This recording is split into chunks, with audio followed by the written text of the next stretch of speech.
За решеткой их практически не видно и не слышно, только зарождающаяся армия футбольных болельщиков редеет, потому что смотреть матчи премьер-лиги из-за решетки невозможно. Петиция стала для поклонников футбола криком души. На данный момент ее подписали около сотни активных болельщиков уфимской команды. Клетка занимает половину обзора. Расстояние до поля и так почти 100 метров, но из-за этой клетки, то есть люди низкого роста, они вообще отрезаны, можно сказать, от видения поля.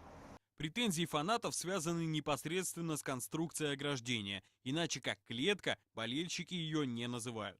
Из 22 секторов уфимского стадиона «Нефтяник» металлическими клетками ограждено 3. Из них 2 для болельщиков выездных команд. А вот этот 11 для активных поклонников Уфы. Учитывая тот факт, что за 2 года фанатам башкирского клуба удалось избежать серьезных нарушений правопорядка, клуб принял решение переместить их на 10-й сектор, где никаких клеток уже нет.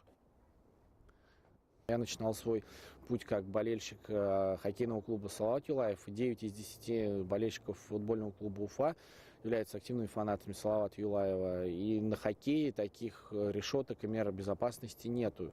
Почему люди должны ходить на хоккей в нормальных условиях, а на футболе быть в клетке, в решетке?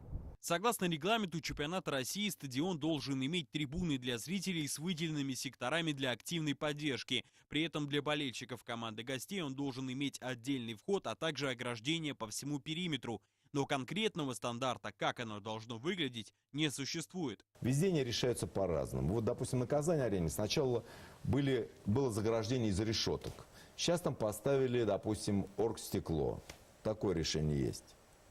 Ну, это как мера. Ну, мне кажется, что по решению, допустим, руководства клуба это вполне можно более легкое какое-то сооружение поставить. Но все будет зависеть от того, как будут себя вести болельщики, которые активно поддерживают клуб.